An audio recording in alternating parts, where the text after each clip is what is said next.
Ian Blackford.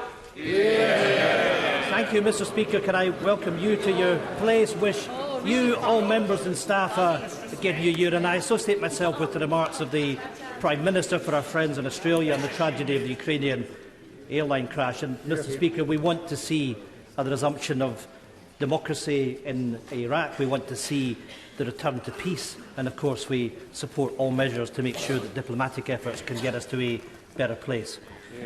Mr Speaker, Prime Minister, who should determine the future of Scotland? The Prime Minister or the people who live in Scotland?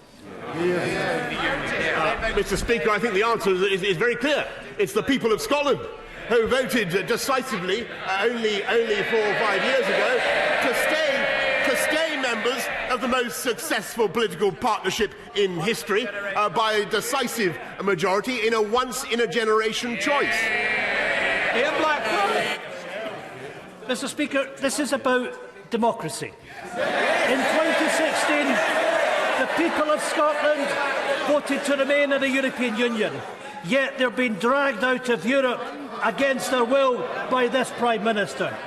In 2019, the people of Scotland elected a majority of SNP MPs to Westminster. The Scottish National Party won the election on the premise of Scotland's right to choose its own future, rejecting the Prime Minister who lost more than half his seats in Scotland.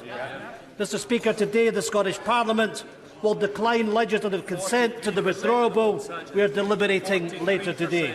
Why is this Conservative government dismissing the will of the people of Scotland, ignore their voicing and disregarding our Parliament? Mr Speaker, I think the real question is why does the SNP keep going on about breaking up the most successful union in history to distract from their abundant failures in government? Look at what's happening.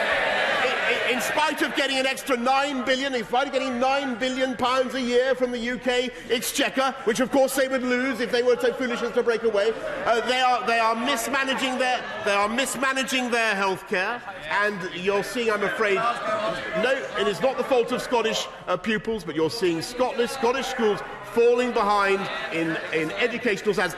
Concentrate on what you're doing and stop going on